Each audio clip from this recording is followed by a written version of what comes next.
Este é o seminário sobre interpretação bíblica e é um privilégio ter você conosco à medida que adquirimos novos conceitos e ferramentas para melhorar a nossa compreensão das Escrituras. Essa série de palestras foi organizada e é apresentada pelo Instituto de Investigação Bíblica da Associação Geral.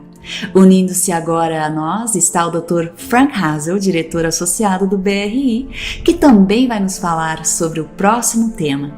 Bem-vindo, Dr. Hazel. O que vamos aprender hoje? Hoje vamos aprender algo interessante, e não apenas se você se interessa por história, mas principalmente se você se interessa por história. É a relação entre as escrituras, história e a interpretação bíblica. Muitas pessoas afirmam e acreditam que a Bíblia é um livro cheio de erros históricos e imprecisões, que não se pode realmente confiar na Bíblia em questões de história. E que a Bíblia não nos apresenta um relato histórico real e confiável das coisas que realmente aconteceram e como aconteceram ao longo do tempo.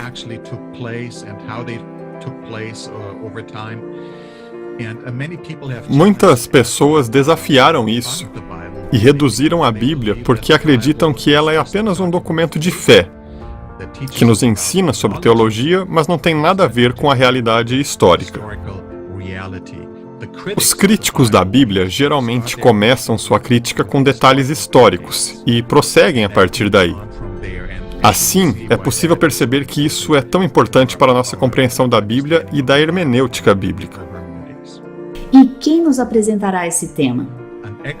Um especialista na área, Dr. Michael Hazel. O Dr. Hazel é professor de Antigo Testamento e Arqueologia Bíblica em uma grande universidade, a Southern Adventist University, no Tennessee. Ele é um especialista em arqueologia. Fez várias escavações arqueológicas em Israel, em Laquis, em Kirbet Caiafa e em muitos outros lugares. Se estiver interessado, se eu abrir seu apetite, experimente, veja o vídeo e depois leia o capítulo do livro, que terá muitas informações adicionais para você. Que Deus abençoe você ao aprender algo interessante e novo.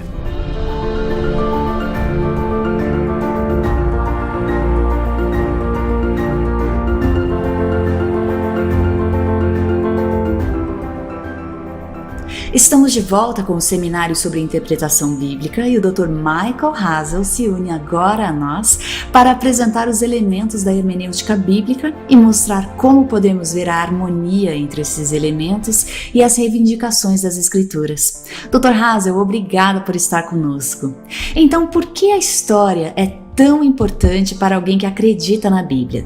Uma das coisas que torna a Bíblia singular, quando comparada a qualquer outro texto religioso, de qualquer grande religião mundial, é o fato de que a Bíblia é constituída na história.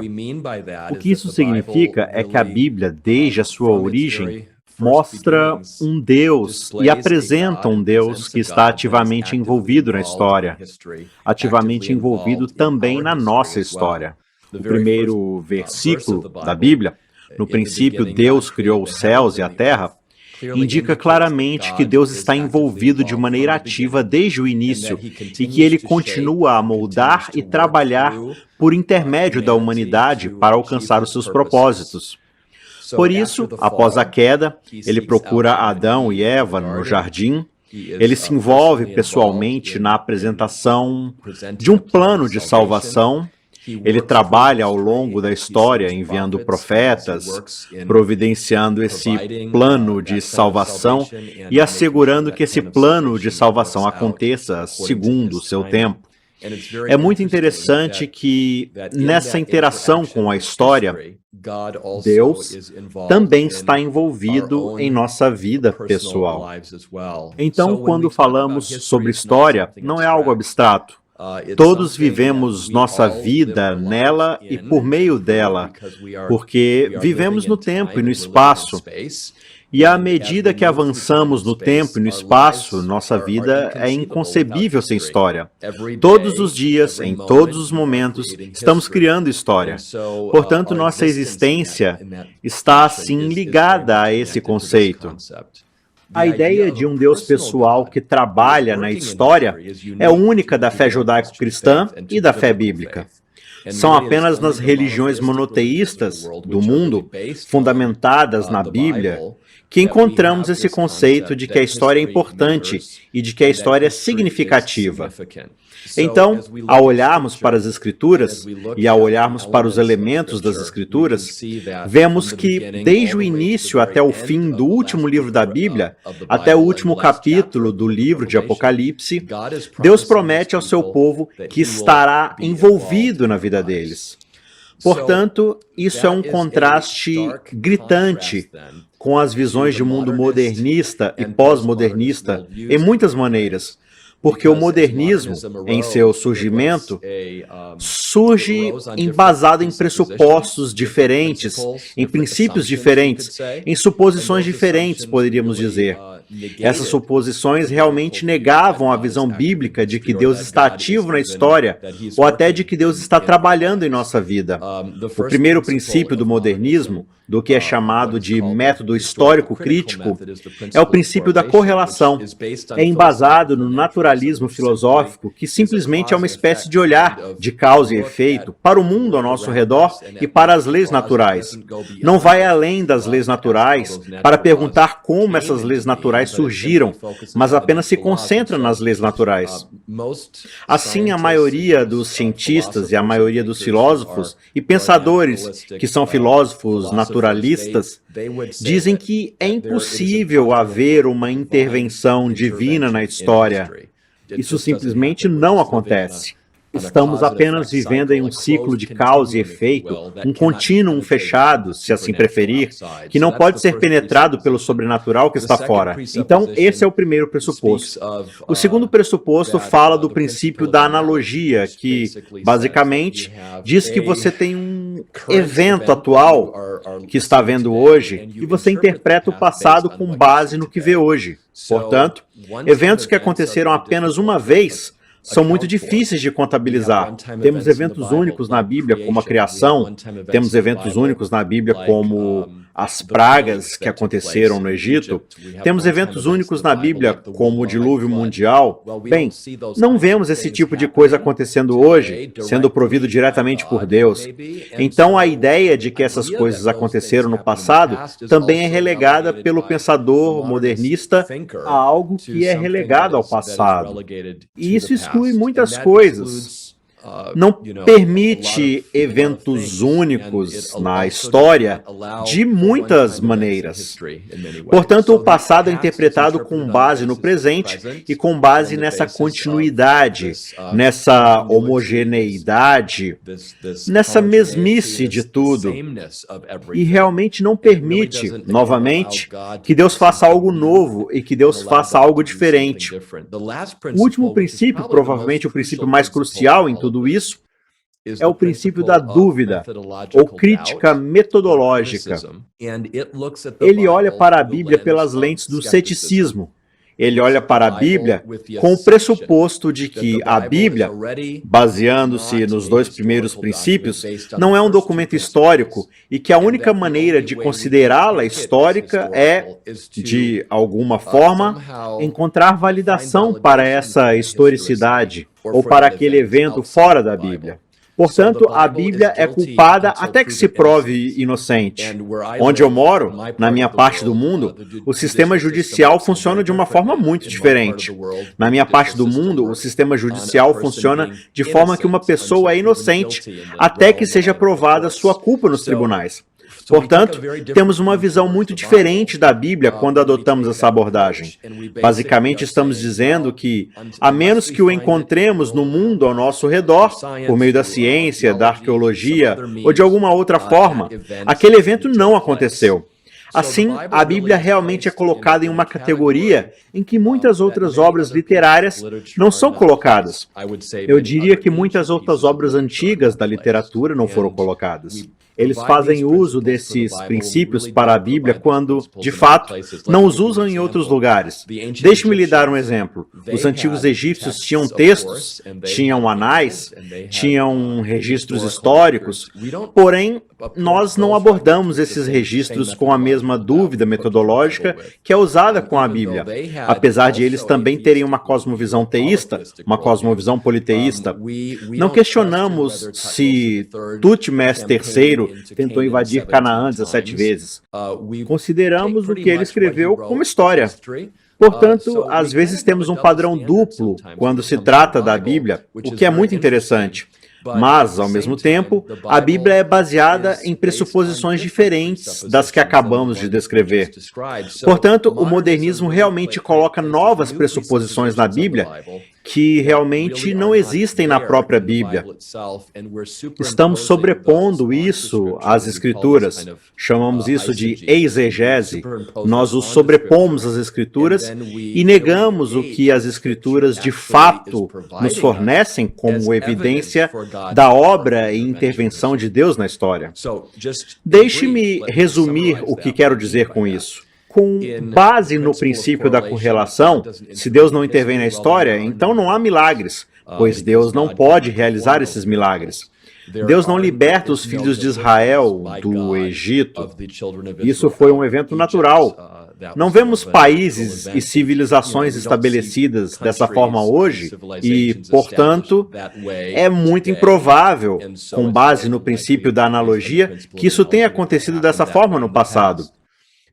Também não encontramos evidências diretas do evento do Êxodo nos registros egípcios e, portanto, duvidamos que esse evento tenha acontecido, porque não encontramos evidências fora da Bíblia para isso. Isso coloca aquele evento na história, um evento que foi muito crucial na Bíblia e é referenciado repetidamente depois que os livros de Moisés foram escritos em toda a Bíblia, até o livro de Apocalipse, ou seja, repetidamente temos essas referências ao Êxodo. Na verdade, o Êxodo é mais citado, eu acho, em segundo ou terceiro lugar em comparação com qualquer outro livro do Novo Testamento. Se esse evento não aconteceu, então temos um problema nas Escrituras. Portanto, isso é parte dos problemas que enfrentamos, pelo menos segundo o modernismo. Quais são alguns dos desafios que têm sido utilizados acerca da história da Bíblia? A agenda modernista foi bem devastadora para a Bíblia. Começaram questionando as primeiras porções das Escrituras, particularmente os 5 livros de Moisés, a Torá, o Pentateuco, como o chamamos. Sugeriram diferentes fontes para esses livros. Reduziram esses livros a algo menos do que história. No artigo, nós destacamos que existem 2 ideias no pensamento teológico alemão sobre história. Uma é Historie, que são os fatos como eles realmente ocorreram, e o outro é Geschichte. Não temos essas nuances em inglês da mesma forma, mas Geschichte é como interpretamos o que aconteceu e como entendemos isso. Portanto, não é realmente baseado em fatos, mas em como entendemos a história, o que pode flutuar e mudar, é claro. Muitos teólogos luteranos, pensamos em um em particular, Gerhard von Rad, tentaram encontrar uma forma de compensar a falta de história que o modernismo delegou à Bíblia com essas pressuposições e tentaram inventar uma maneira de salvar a Bíblia. Gerhard von Rad teve essa ideia de história da salvação, que não é necessariamente baseada em fatos, mas baseada na teologia que a Bíblia fornece e naquilo que a Bíblia fornece. Entretanto, ao separar os fatos da teologia, o que temos, então, é algo que considero inferior, porque se os eventos não ocorreram como descritos nas Escrituras, então, de que tipo de Deus estamos falando? Que tipo de Deus de fato existe? Será que ele existe mesmo? Então, se o evento do Êxodo não aconteceu, se o evento da criação não aconteceu, sistematicamente o método histórico crítico questionou mais e mais a historicidade da Bíblia. Os alemães e os europeus estavam, desde muito cedo, trabalhando neste modo de pensar. Isso impactou as igrejas protestantes e católicas de uma forma significativa, porque ambas estavam trabalhando sob as mesmas pressuposições. Ainda vemos muito isso hoje. Portanto, o que temos é uma Bíblia que é realmente desprovida de sua história, em sua maior parte, mas ainda nos apegamos à sua teologia. Contudo, sem a história, podemos muito bem fazer da teologia o que quisermos, de muitas maneiras. Então é bem complicado. Deixe-me dar alguns exemplos. Vemos isso progredindo ainda mais na era pós-moderna, até mesmo a um ponto de quase niilismo, onde existe uma crença em nada. Temos, por exemplo, o início com Gênesis 1 a 11. Então, mais tarde... Bem, houve um contramovimento disso na América, realizado por uma série de historiadores e arqueólogos muito importantes, e alguns teólogos também, para tentar neutralizar o que estava acontecendo na Europa. Eles tentaram basear a Bíblia mais no reino da história novamente. Isso ocorreu nos anos 1940, 50 e 60, mas nos anos 70 isso também desapareceu. Na década de 70 tivemos um grande ataque frontal sobre o período patriarcal, a última parte do livro de Gênesis. Depois, na década de 1980, tivemos um ataque frontal ao relato do Êxodo. Estou falando sobre americanos e europeus, e isso se tornou a norma na erudição crítica. Na década de 90, se voltaram para a monarquia unida de Davi e Salomão.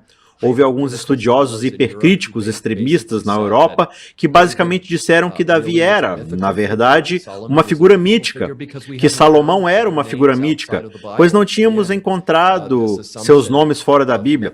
Novamente, esse pressuposto de dúvida metodológica a que nos referimos anteriormente. Como esses nomes não foram encontrados, nós não podíamos acreditar que eles existiram. Tinham sido eventos míticos, história mítica. Assim, com o passar do tempo, quase toda a Bíblia começou a ser vista como não histórica. Estou falando sobre o Antigo Testamento. E chegamos ao fim dos anos 1990 e início dos anos 2000, em que alguns estudiosos estavam indo tão longe a ponto de dizer, e estou aqui citando um literalmente, se a verdade histórica verificável for a nossa única preocupação, referindo-se ao Antigo Testamento, a Bíblia estaria escrita em mais ou menos 10 páginas e seria totalmente entediante. Então você pode ver a tendência reducionista que removeu cada vez mais a história e tornou a Bíblia virtualmente um livro não histórico. É isso que o pós-modernismo faz, em certo sentido, quando a verdade não existe mais e a história pode ser reescrita e revisada. Já não é tão essencial como antes. Como arqueólogo, você tem exemplo de como a história da Bíblia tem sido confirmada? A história da Bíblia é incrível. Uma das razões pelas quais podemos voltar, como arqueólogos e historiadores, e olhar para a história bíblica, é porque a Bíblia afirma ser, e ela é, constituída na história. A Bíblia menciona lugares, menciona cidades, menciona rios, menciona locais, porque é fisicamente onde o povo de Deus estava e onde Deus interagiu nessa história. Apenas por comparação, se você olhar para o Alcorão, se você pegar todo o Alcorão e os lugares mencionados no Alcorão, comparando a Bíblia, teria mais lugares citados ao chegar a Gênesis 10. Então, Gênesis 10, quando você terminar os primeiros 10 capítulos de Gênesis, terá tantos nomes de lugares mencionados como em todo o Alcorão. Isso dá uma ideia de como a Bíblia realmente se interessa pelos aspectos físicos da vida. E claro, a poesia e todos os outros gêneros de literatura nas Escrituras, mas antes de mais nada é um documento histórico. É isso que nos permite ter uma disciplina como arqueologia bíblica. Você não encontrará uma disciplina como arqueologia hindu ou arqueologia budista, porque essas são religiões esotéricas, baseadas em ideias filosóficas, nem tanto baseadas na história do evento onde Deus intervém na história. Como arqueólogos, podemos ir a esses países antigos, esses lugares, essas cidades, e podemos escavá-los. E, ao escavá-los, estamos nos conectando com a história daquele período, daquela época. Trabalho neste campo há mais de 30 anos, escavando muitos sítios em Israel, Jordânia e Chipre. O que encontramos no registro arqueológico é que esses eram lugares reais. E esses eram lugares que, como a Bíblia menciona, existiam naquela época. Também podemos ver que os eventos que a Bíblia descreve aconteceram lá. Agora, o que os estudiosos críticos muitas vezes farão, com base nesse último princípio, o princípio da crítica, eles dirão: bem, ainda não encontramos as evidências arqueológicas, portanto, não aconteceu, ou o evento não aconteceu. Às vezes eles nem mesmo colocam o termo ainda na questão. Eles simplesmente dizem: não encontramos a evidência arqueológica, portanto não aconteceu. Esse argumento é um argumento do silêncio. Na ciência, não é um bom argumento, porque os cientistas e arqueólogos, também somos cientistas, trabalham no campo todos os verões e estão descobrindo essa evidência ano após ano. Nunca se sabe quais novas descobertas serão feitas e quais novas acontecerão. Então o argumento do silêncio não é realmente bom. Há um ótimo ditado que funciona bem em inglês e é mais ou menos assim: a ausência de evidência nunca deve ser interpretada como evidência de ausência. E isso é simplesmente para dizer que só porque não temos as evidências ainda, não significa que não as teremos em algum momento no futuro. Eu tenho um artefato aqui, uma réplica de um artefato que foi descoberto. É uma pedra. Na verdade, 3 pedras juntas, é parte de uma inscrição muito grande que foi colocada no sítio ao norte de Tel Dan, em Israel. Se você olhar para a parte final desta inscrição, aqui nesta linha, ela diz algo muito interessante. É uma inscrição que menciona uma campanha de um rei arameu contra o reino do norte, de Israel, e o reino do sul, de Judá. Nesta linha diz que ele derrotou o rei de Israel e derrotou o rei da casa de Davi. Um pesquisador em 1992 argumentou que Davi não havia sido encontrado no registro arqueológico e, portanto, não deveríamos levar seu reino muito a sério, que era mítico. No ano seguinte, em 1993, essa inscrição foi encontrada. Isso revela que é preciso ter muito cuidado ao usar esse tipo de argumento. Podemos citar centenas de exemplos como esse, de cidades, de pessoas, lugares e povos, até eventos que agora podemos entender com base na arqueologia. Em Daniel, por exemplo, sempre houve a pergunta, em Daniel 5, o que estava acontecendo? Por que Belsazar é mencionado como o último rei de Babilônia? Historicamente, sabemos que Nabonido foi o último rei de Babilônia. Belsazar, por centenas de anos, enquanto estudiosos críticos trabalhavam nos anos 1600, 1700 e 1800, não sabiam nada sobre um Belsazar. E então, quem foi Belsazar? Por que Daniel está interagindo com ele? Hoje, sabemos por meio de registros arqueológicos e evidências do próprio Nabonido que ele deixou Babilônia por 10 anos para ir para outra cidade, e ele confiou a realeza ao seu filho primogênito.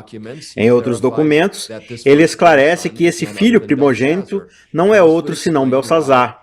Isso explicaria por que, naquela passagem em Daniel, Daniel recebeu a 3ª posição no reino, não a 2ª posição. Ele recebeu a 3ª posição porque Nabonido era o rei, Belsazar reinava em seu lugar e Daniel foi a 3ª pessoa a receber essa honra depois de interpretar a escrita na parede. Portanto, esses pequenos detalhes estão vindo à tona continuamente.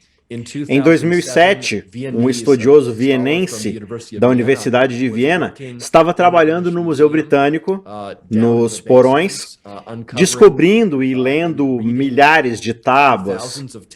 Essas tábuas cuneiformes escritas em neobabilônico. Ele encontrou um nome mencionado em Jeremias 39:3.